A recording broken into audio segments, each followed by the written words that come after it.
para que nenhuma semente, ou o mínimo possível, se perca. Mas o semeador, ele andava, ele percorria. E ali, a primeira porção que é considerada das sementes, foi a semente que não conseguiu cair numa terra com a possibilidade dela germinar, porque ela caiu na beira do caminho, ela caiu aonde os próprios pés do semeador pisavam, e aquelas sementes, elas não conseguiram penetrar na terra. A segunda parte das sementes, elas caíram num lugar de terra fofa, mas era apenas uma pequena cobertura de terra fofa. A semente até germinou, mas como essa camada era tão fininha, porque embaixo eram apenas pedras, ela criou uma raiz, mas a raiz não conseguiu ir à frente. Veio o sol e queimou a raiz.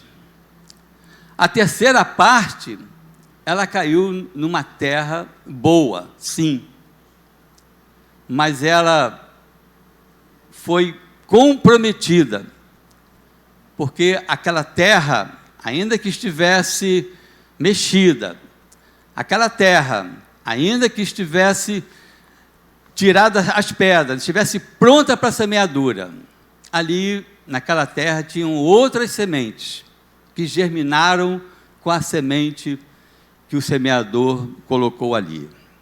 Só então uma quarta e última parte caiu numa terra onde todas as possibilidades para o seu ciclo completo estavam garantidas. Caiu numa terra que foi mexida, se tornou uma terra fofa, que foi limpa, que foi retirada as pedras, que foi colocada numa altura suficiente para ela germinar, firmar raízes, ir completando o seu ciclo. E na colheita, um lugar ali deu um tanto, no mesmo terreno, no outro canto, deu menos, mas lá atrás deu mais ainda. Então, a totalidade da lavoura foi garantida, né? O recolhimento dos grãos foi garantido, independente da diferença de um lugar para o outro.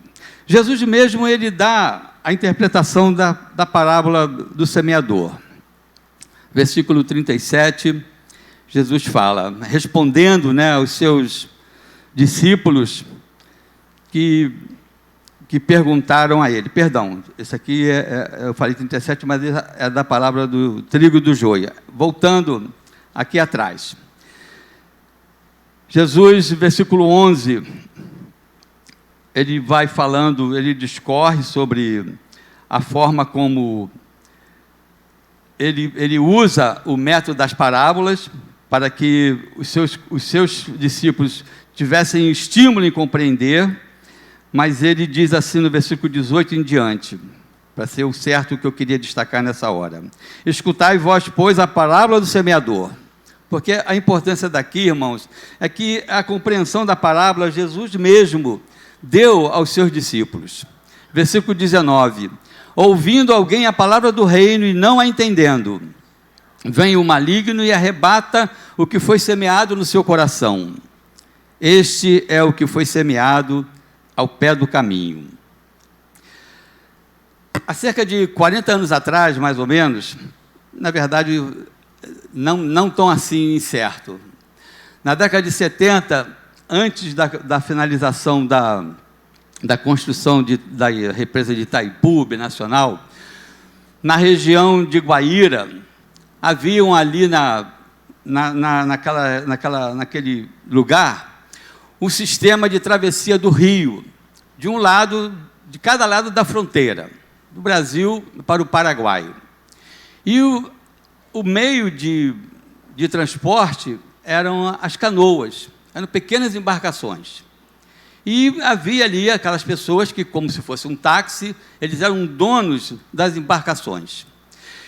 E havia um homem em particular que ele não temia a Deus. E ele quando alguém embarcava, estava com ele para a travessia, e ele percebia que era um homem de Deus, que era um Bíblia, porque naquela época as pessoas, né, elas se identificavam ao se deslocar, trazendo consigo os seus exemplares da Bíblia. Então, aqueles que conheceram aquele homem diziam que ele sempre arrumava uma forma de mexer, de bulir, de provocar, de mostrar a sua presunção em não depender de Deus. Num momento de distração, nas condições que ele vivia, ele forçou uma travessia sozinho e a corrente das águas viraram o seu barco. Olha, aquele homem ficou 3 dias agarrado no meio do rio, um pouco mais abaixo, no meio das pedras, e até que ele foi localizado, mas ninguém conseguia tirá-lo dali. E ainda que fosse há 40 anos atrás, conseguiram um helicóptero para que ele pudesse ser resgatado do meio do rio. Estava lá aquele homem abraçado a uma laje de pedra, no local onde ele conseguiu ficar, e sobreviveu por 3 dias. E interessante que as pessoas se aproximavam das margens e assistindo, né, a manobra, e aquele homem, quando ele estava entre o céu e a terra, aí sim, ele despencou, e para nunca mais ele ser visto. Essa experiência ela foi contada para nós como um testemunho de alguém incrédulo, alguém que nunca permitiu, aos olhos daqueles que o conheceram, permitiu que a semente do Evangelho, a palavra, pudesse ser semeada no seu coração e produzisse o fruto que só pela fé a palavra de Deus produz para a vida, não apenas nesse mundo, mas para a vida eterna. Claro que nós não sabemos o que aconteceu com ele em 3 dias em que ele ficou no leito do rio ali, à mercê de uma fraqueza, de ser arrastado, mas houve um impacto muito grande naquela região, da forma como ele foi visto por muitas pessoas, despencando entre o céu e a terra, para então sim, nunca mais ser visto. A parábola, ela prossegue, irmãos, dizendo que, ouvindo alguém a palavra do reino e não a entendendo, vem o maligno e arrebata o que foi semeado em seu coração. Este é o que foi semeado ao pé do caminho. Porém, o que foi semeado em pedregais é o que ouve a palavra e logo a recebe com alegria, mas não tem raiz em si mesmos. Antes é de pouca duração, e chegada a angústia, a perseguição, por causa da palavra, logo se ofende. Essa superficialidade de não conseguir permanecer, de não conseguir desenvolver a fé, ela não me permite julgar ou dar nenhum tipo de juízo de valor por alguém que esteve ao meu lado, se é que eu permaneço, e por um tempo muito curto se afastou. Não cabe a nós julgar. Parece-nos que falta a cada pessoa entender que a graça, ela continua posta, até esse momento aqui, ela continua posta para todo, é colocada diante como oferta, como oportunidade, para todo aquele que crê. Todo aquele que ainda não conseguiu resolver a questão de abrir seu coração e se render diante da graça e do amor, do ministério de reconciliação que Deus faz e Deus oferece a todos os homens, a todos aqueles ao alcance da sua palavra. A terceira parte da semente, ela caiu entre espinhos, e é o que ouve a palavra, mas os cuidados deste mundo e a sedução das riquezas sufocam a palavra e fica infrutífera. É uma situação bem parecida com a questão do joio. Mas aqui aparece o comprometimento daquilo que ela poderia, até onde ela poderia ter ido, porque ela não conseguiu produzir frutos. Jesus adverte no Sermão da Montanha que eu não tenho como ficar indeciso entre duas inclinações. Eu não tenho como ficar adiando ou atrasando uma decisão que possa alterar a minha vida, que me possa dar uma experiência diferente daquilo que até então eu tenho conhecido e tenho experimentado. Jesus disse que eu não posso ter dois senhores na minha vida. Ou eu cedo às inclinações daquilo que eu sou, dos valores que eu tenho, ou então eu aproveito a ajuda de Deus para que a mudança de mente, ela seja estável, ela exista de forma real. E ainda que o processo seja um dia de cada vez, eu vá ampliando a minha capacidade de entender e de compreender a vontade de Deus para a minha vida. Só a última parte, então, cai, e conforme nós já destacamos, vai produzir frutos, não vai ficar infrutífera. Nós fomos salvos para servir. Nós somos salvos, irmãos, para que, através daquilo que Deus possa fazer por cada um de nós, com aquilo que nós temos, aquilo que nós possuímos, aquilo que a gente sabe fazer, aquilo que a gente possa aprender a fazer, a desenvolver, tudo isso resulte em frutos para o reino dos céus. Não é apenas para aqui. Aqui é um momento de compartilhar nossas experiências. Aqui nós nos esforçamos para que melhor a pregação, melhor o testemunho, melhor todas as celebrações sejam aproveitadas por aqueles que Ele mesmo traz aqui, ainda que esteja convencendo, cada um do pecado, da justiça e do juízo. E longe de nós, irmãos, pensarmos nessa hora que essas 4 atitudes eu fiquei livre delas no dia de hoje, porque a força dessas possibilidades ela ainda não está exterminada, não foi excluída da minha experiência de vida. Eu tenho hoje sim, liberdade, autonomia, mas eu tenho hoje sim também a compreensão de que necessariamente eu não tenho que escolher além da vontade de Deus. Posso não compreender a vontade de Deus, mas a própria palavra ela me tranquiliza a esse respeito. Quando é que Deus fala comigo? Quando é que Deus me conduz para que lá na frente eu possa entender que de uma forma plena Ele agiu, eu ouvi, eu entendi, eu analisei e eu pela fé me dispus a cumprir a sua vontade.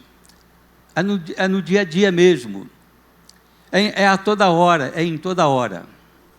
Que Deus, irmãos, nos livre, que é pela capacidade de crer no seu poder e na sua graça, eu tenha condições de frear o mal que há em mim, o mal que tão de perto a gente convive com ele, nos afastarmos cada vez mais, declinarmos cada vez mais a intenção e a prática do mal, e termos confiança de buscarmos compreender a vontade de Deus, a sua palavra, o seu ensino e o resultado que Ele traz para nós.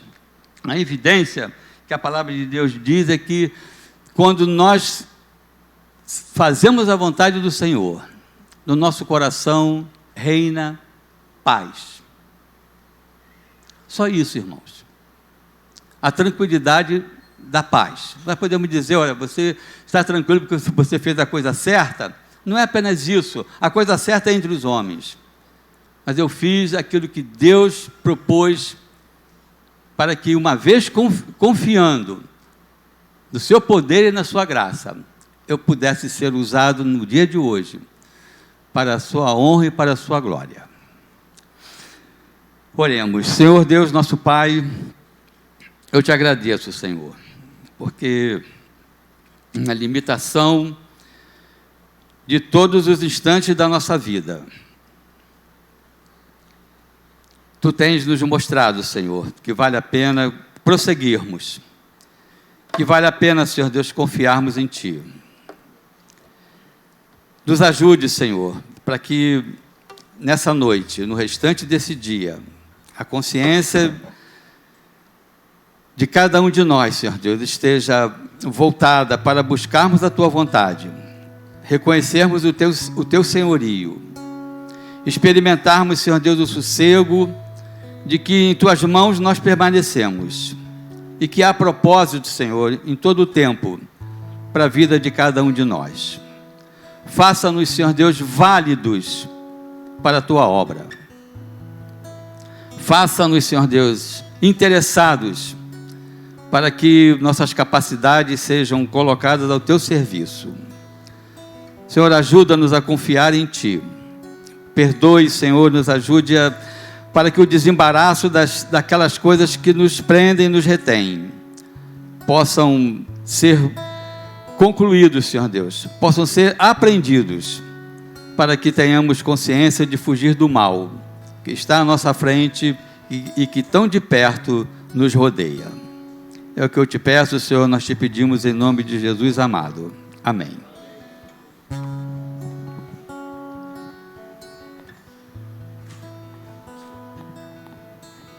Muito obrigado, pastor João. Nós vamos cantar, vamos louvar a Deus com as nossas vozes nesse final de culto. Convido o grupo de louvor para estar aqui.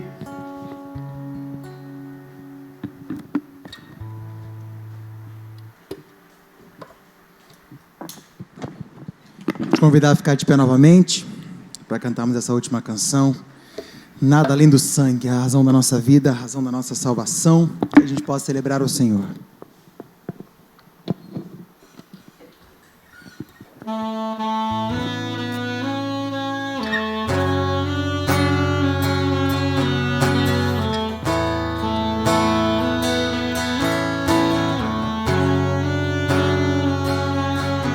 Teu sangue leva-me além, a todas as alturas, onde ouço a Tua voz, fala de Tua justiça pela minha vida. Jesus, este é o Teu sangue.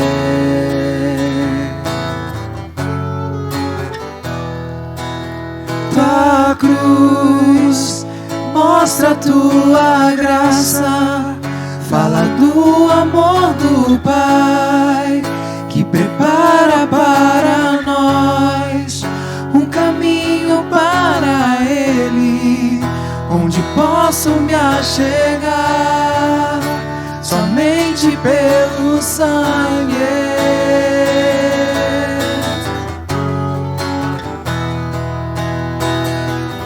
Nos lava dos pecados, que nos traz restauração. Nada além do sangue, nada além do sangue de Jesus.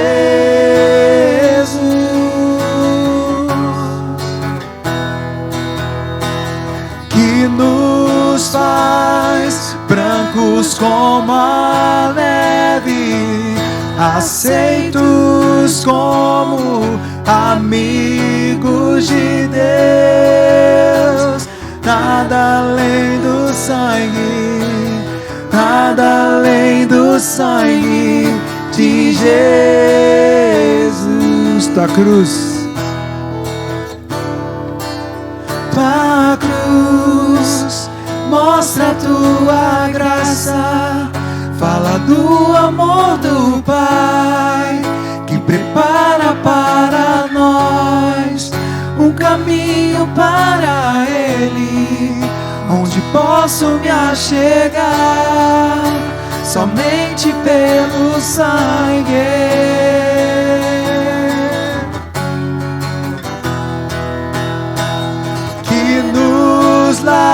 lava dos pecados, que nos traz restauração. Nada além do sangue, nada além do sangue de Jesus,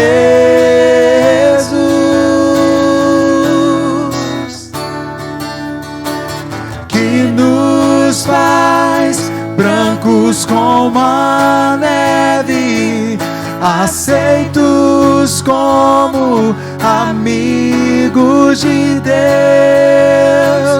Nada além do sangue, nada além do sangue de Jesus.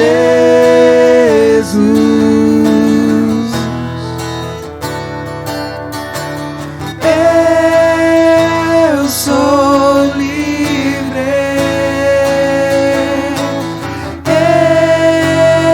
eu sou livre. Nada além do sangue, nada além do sangue de Jesus.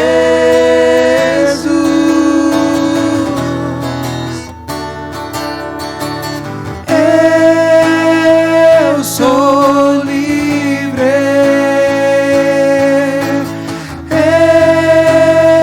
eu sou livre.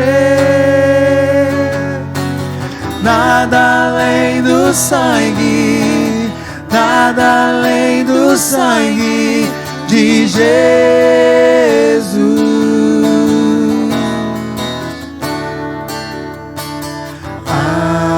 Algo mais que a neve,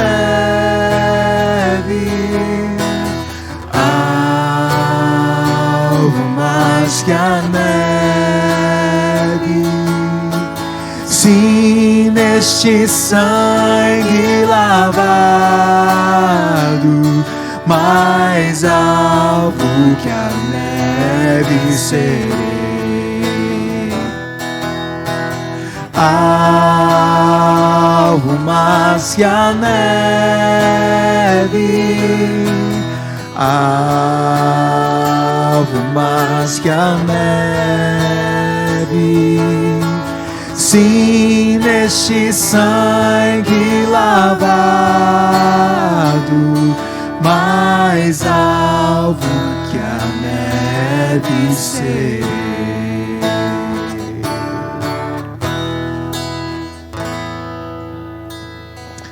Eu convido o pastor Mendes para vir aqui fazer a oração final deste culto, por favor.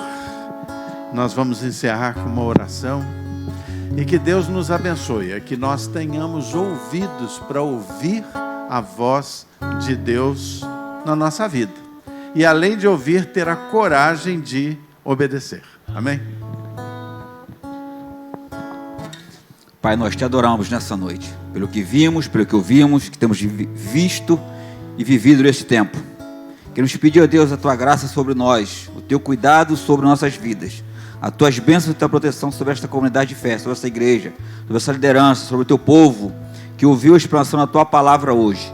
Que possamos ser ouvintes, mas ouvintes praticantes, ouvintes que possamos entender e compreender a tua santa e bendita palavra.